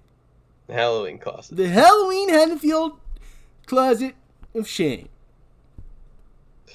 What we're saying here is we will no longer let the powers that stupid be noises. control our minds. Say the line again. I was talking over you on purpose, but we need to actually get the line out there. Yeah.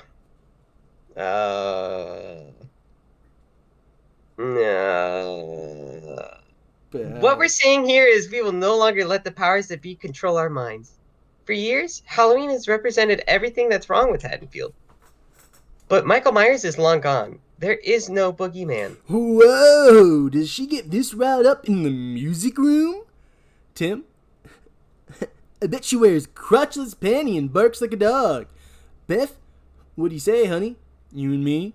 Which is a really weird thing to think someone does while they play music. I don't know why you'd wear crotchless panties and bark like a dog while you're, like, playing a song. That's very bizarre. It's a weird thing to do. Yeah. Barry's a weirdo. Yeah. Yeah. Beth. As I was saying, we have to stop acting out of fear. Just look at Tim's family. They live in the Myers house. You do? We do? Beth nods. Yeah, we do. Great house. Strong wood. I see. You mean to tell me you actually live in the house of the most brutal mass murderer in history? This is the Barry Sims Show, and when we return, we'll be coming at you live from the one, the only Myers house. How's that for a Halloween shock bit? He cuts the show and says, "How about your house, Tim?" About half a mile, but I don't know, my folks will... Great, I'll meet you there in 5. This is supposed to be Beth, not Kara. What about the kids? We're supposed to throw all the candy. Phone! Relax your crack, sweetheart. Quick tunnel around the old house, and we'll be right on back. Now on the phone, as he walks away, Barry says, "Pull the van around back, so that I can sneak out of here nice and quietly." We cut to Barry in the parking lot, still on the phone, saying, "Oh, no, really, really. You're too good to me, really. No, thanks for putting me in the middle of this cheap poop country bumpkin outfit, Paul. I really appreciate it. My fans expect better than this. No, no. Look, you tell that penny-pinching whiner, Mike Sarducci, that when I get back, I'm personally gonna cut off his balls and wear them as earrings." He looks around and yells, "Where's the gosh dang van?" "No, I'm trotting out for a cheeseburger. I'm taking the show to the real Myers house, where we should have done it in the first place." Barry gets into the van, and the camera pans over to reveal that it's the Smithgrove van, not Barry's. Weirdly, this panning shot is one of the things cut from the theatrical cut for some reason. He still gets in the van, but we don't see which van it is, so it just makes no sense why what's about to happen happens. Fair. 10 minutes in the house, and I'll have every fruitcake medium in the country calling in to try and cancel the spirit of that cat, Michael Myers. Sure, we can get another show on him. Kick the audience in the face enough and they'll lick you all over. I'll call you when I get back, Paul. Bye-bye. After he hangs up, he gets grabbed from behind, and Michael, obviously, who stabs him in the gut. We then pan over to show how close Barry was to getting into the right van. How close? We cut to Tim and Beth arriving at the Schroed/Meyer house. Tim tries the light switches, but they don't work. What happened to the lights? Do you really think Barry's gonna show up? Let's hope not. I'm sorry he turned out to be such a butthole. It's okay. Where is everyone? Mom? Kara? They're probably at the fair, which is where we should be. Beth, what you said before about Michael Myers living in our house, is that really true? Beth walks over the stairs and starts to lead Tim up the stairs, saying, It was a cold Halloween night. He stood in the shadows watching through the windows as his sister and her boyfriend made love. Then he crept inside, picked up a huge butcher knife, and made his way up these stairs. After they're up on the stairs, we pan over to see Michael standing in the doorframe. We cut to upstairs, where Beth continues. He raised the knife up behind her. He turned around and he stabbed her. Cut it out, Beth. I really didn't know that Michael Myers lived in the house, okay? It freaks me out. I'm sorry. I was just fooling around. It's okay. They kiss. Let's get the candles. Just a minute. And they start kissing again. They lay down on a bed, implying that they're about to play harmonica. But we cut to Tommy at the fair. Tommy hears a little girl singing. The ballerina, as she is credited, sings, "Mommy, it's raining red. Mommy, it's raining red. Tommy looks up to see it is, in fact, not raining. So he turns to find the little girl. I love it. It's like a shot of him like, huh? Oh, it's not raining? I don't feel raining. Let me look up to make sure. Yeah, it's not raining. The ballerina continues. Mommy, it's raining red. It's raining. Wait, no. Mommy, it's raining. It's raining red. Mommy, it's raining red. Tommy walks over to her as the ballerina continues. Mommy, it's raining. It's raining red. Mommy, it's raining. It's raining red. Mommy, it's raining. It's raining red. Mommy, it's raining red. She looks over at Tommy and says, it's warm. Why is it warm? Some blood hits Tommy's hand, and he looks out to see Barry's body strung up to the tree. It falls down and the ballerina screams. We hear everyone start to freak out. Loomis walks up to Tommy and puts his arm on his shoulder. Dr. Loomis, it's happening. The ballerina is played by Raquel Anderson. And I will say, this makes no sense why Michael is able to string this up without anyone noticing. But having a little girl dance in blood she thinks is rain is such a hardcore cool moment. Yeah. Like, is it deserved? No. But is it awesome? Yes. It is cool, although it does not make any sense. No, but yeah, that's horror movies. Sometimes you have to just go, it doesn't make sense, but I don't care because it was cool. And that is this moment for sure for me. It's just like, does it make sense? Not at all. But do I think it's awesome? Yes I do. We cut to Beth and Tim finishing up playing harmonica by candlelight in Kara's room. Where Beth says, your sister would kill us if she knew we did it in her bed. It was your idea. I am bad, aren't I? Only when you wear crotchless panties and bark like a dog. We're both laughing. And then we kiss some more. Tim starts to get up, and Beth says, Where are you going? oh, I gotta take a shower. You know, stay fresh. Watch out for the boogeyman. We cut to a shot of Tim in the shower. We then cut to Kara, Danny, and Steven in Tommy's room. Kara looks across the street, and sees the light coming from her room.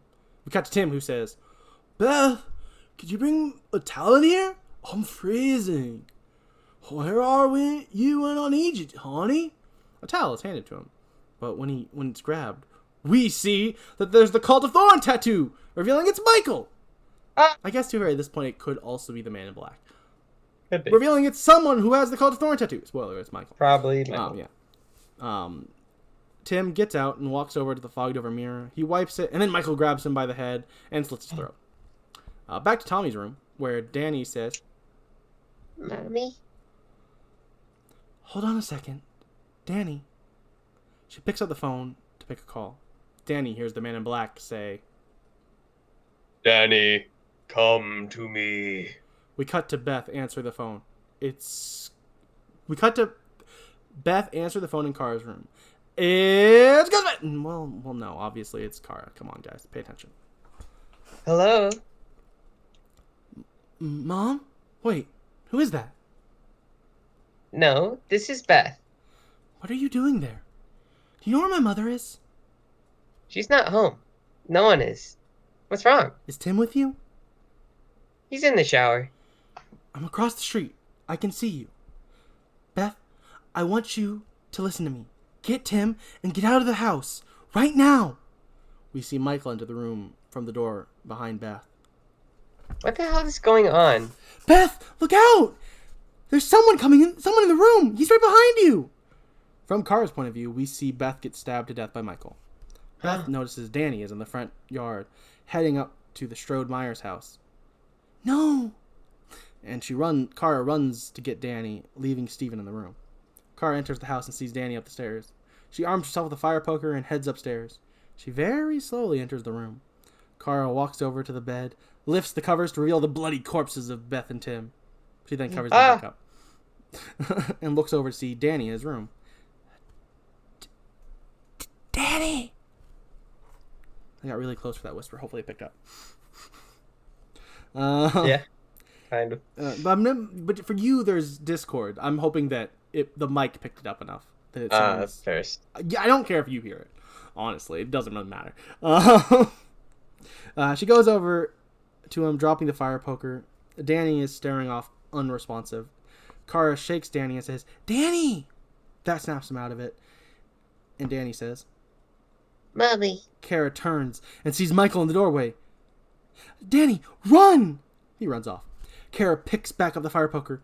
She then slowly backs out of the room, keeping the fire poker between her and Michael, and she closes the door.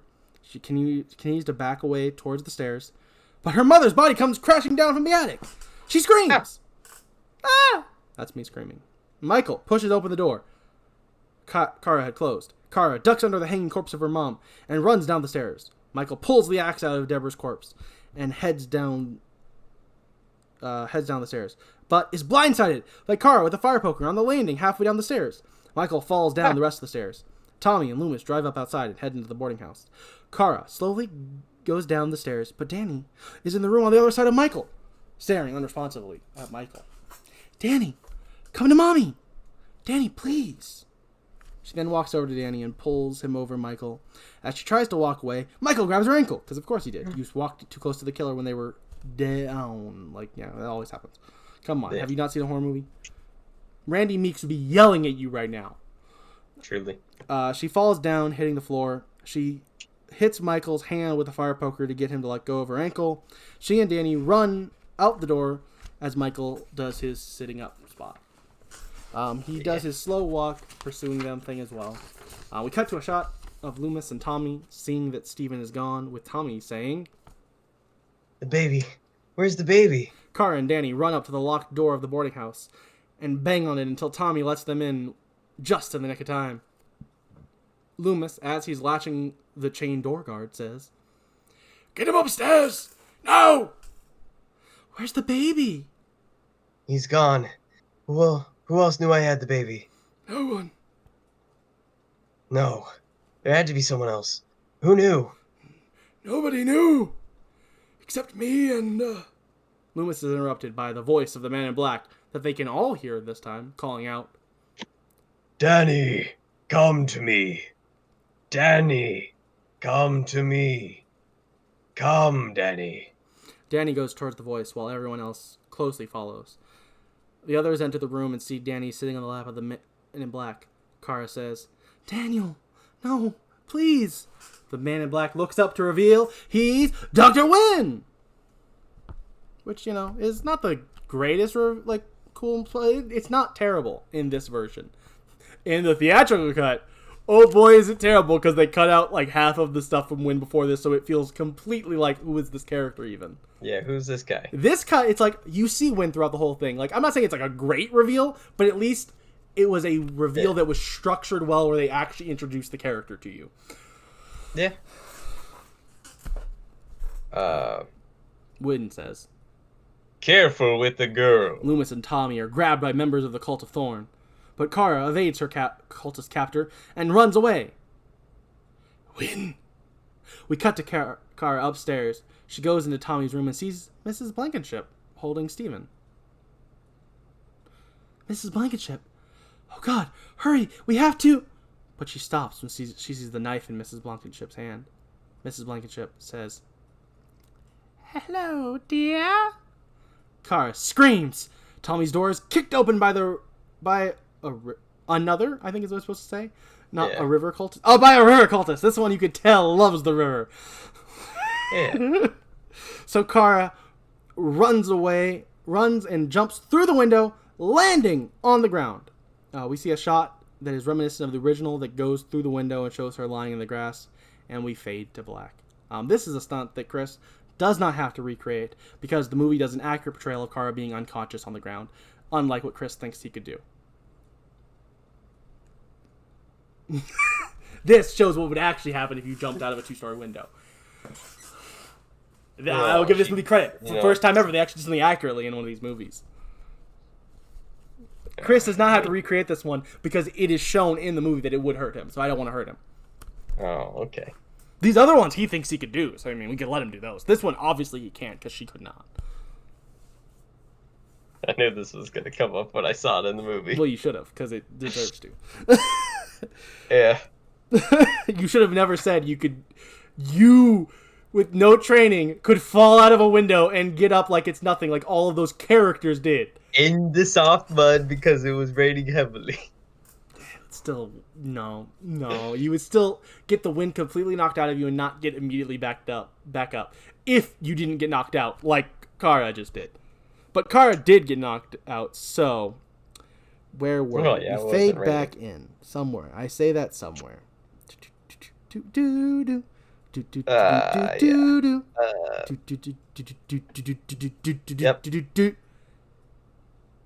We fade back into the Cult of Thorn Temple with Kara in her midsummer costume, tied up to the altar marked with a symbol of thorn. We cut back to outside the boarding house where Tommy and Loomis are standing. Where is she? Where's Kara? I feel like I've been drugged. We have been drugged. Why are they doing this? Why didn't they just kill us? Because the writers said they couldn't. I mean, it's his game. Oh. And I know where he wants to play it. We cut to Tommy and Loomis arriving outside Smith's Grove. All that stuff, the Cult of Thorn, the temple is under Smith's Grove? Inside, Loomis pulls out his gun as they walk through the halls. Dr. Loomis, you know that can't stop Michael. Nothing will stop Michael. But when? Dr. Loomis. No, I tried to tell you in the hospital. I think Michael is under the influence of an evil rune. Thorn! I saw the symbol marked up where we found Jamie stabbed. Well, there are runes of light, protection. If Thorn could somehow be trapped by these runes, the energies could cancel themselves out. The evil could be destroyed. You wait here. Don't go anywhere until I come back. When? Loomis hobbles away, and we see Tommy take a bag out of his pocket and look at it. What's that bag? We cut to Wynn in his office. Loomis comes in, and Wynn says, About time, Dr. Loomis. Welcome to your fate. The time has come for you to know the truth. The time has come for you to join us. Why now? When Jamie escaped last night, I knew she would come to you, and I knew that you would lead us to her baby. Her very special baby. I needed her, just as I need you now. It's your destiny, Sam. It lives inside you. It always has. You know that, don't you? You're a madman. We cut back to Tommy, who sees a cultist down the hall and decides to follow them instead of waiting like Loomis said. We cut to Tommy getting off an elevator. He continues to follow the cultist and gets trapped behind a gate that closes. Back to Wynn's office. Look around you, Sam. Madness everywhere. Famine, war, a great plague. There are signs that we must restore balance to the natural order of things. We merely provide the means. Michael. We've given him the power, the gift of Thorn. I am its deliverer. I follow it, act as its guardian. I protect Michael, watch over him, and now it's time for another. Now it's time for you, Dr. Loomis. I thought Michael was a monster, but you... Before he can finish, he's knocked out by a cultist. Wynn gets up and says, Leave him there. It's his office now. We cut to Tommy getting out of another elevator, now at the level with the boiler room hallways. He continues to trail the cultists. We cut to Tommy entering the temple room. We see Mrs. Blankenship in her robes, which is not that surprising, actually, because we already saw that she was a cultist. But we also see that Wynn's secretary, Dawn, is also a cultist. Remember Dawn? She was in the scene earlier. Yeah. We see that Danny and Michael are standing next to the altar that Kara and Steven are on. Wynn says, Spirits and powers of the flame, tend and witness this ritual. Ere our gifts to Thorn. Open us to the path of darkness. Transform us. Let the hammer descend on the chosen one. We offer the sacrifice of innocent blood. Tommy looks over and sees an extra robe and heads over to it. When Wynn continues, moving over to Danny, saying, And then, Danny, your journey begins. Kill for him. No. Michael, your final sacrifice. Michael, you can make him stop it. Don't kill the baby. You can stop it. You know who the baby is. You know whose baby it is, don't you? Michael! The baby is yours, isn't it? Isn't it, Michael? Tommy has snuck up behind Wynn and grabs the ceremonial knife and puts it up to Wynn's neck. Back off. Untie her. Do as he says. Do it. The cultists untie Kara. You should join us. You have talent. Shut up. Danny, come on. Go. Kara grabs Steven and she and Danny leave. They're followed by Tommy, who walks over to the stairs with Wynn at knife point. Tommy pushes Wynn away when Michael starts to approach, and Kara, Danny, and Steven run away. Michael pursues them. We cut to them upstairs in the hall by the gates. As the alarm is blaring, Michael is approaching, so Tommy starts to set up his rune plan. Loomis comes down the elevator on the other side of the gate and yells, Back up from the gates! He then shoots the control panel 2 times! Loomis, Kara, and the kids go into the elevator. Tommy pulls out his switchblade and marks the runes with his blood. Michael goozles Tommy, who struggles out. You say? Oh. Sorry, he struggles out the words, sorry. Damn him. This makes Michael stop as because the activated runes work and trap Michael. Tommy smirks at his work and runs away. Once Tommy's outside, Loomis asks, Tommy, where is he? It worked. The power of runes stopped him. We cut to Michael being approached by Wynn in the Man in Black outfit. Wynn says, Yeah. Where am I? Like the last page, probably. He says, Michael, it's all over. It's all over. It's all over now. Nope. You're That's reading my your lines for line. later. Michael, what have they done to you? Just say those Michael, words. what have they done to you? We see Michael's fist clench. And we cut back outside. Kara asks, where do we go now?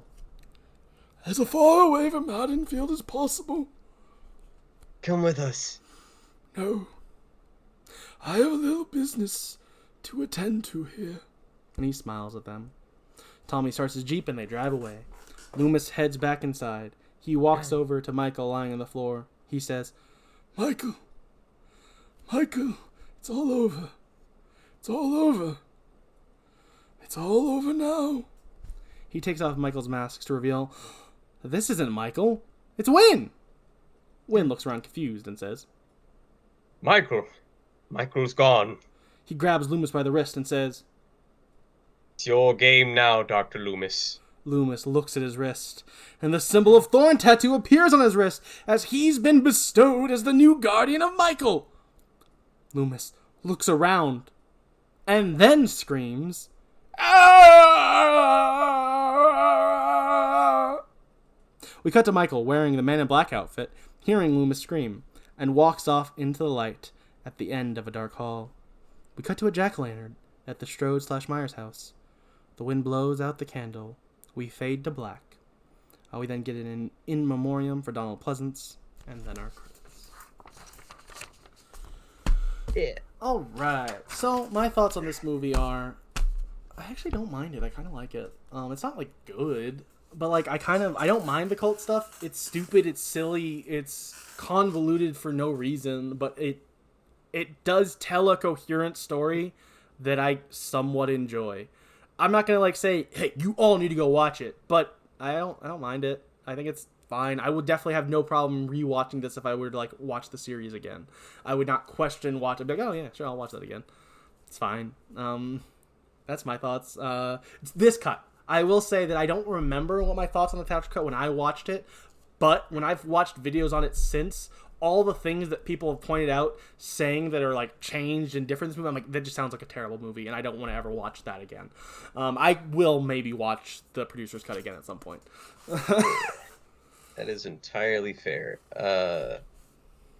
I am on the whole not really a huge fan of the Cult of Thorn trilogy.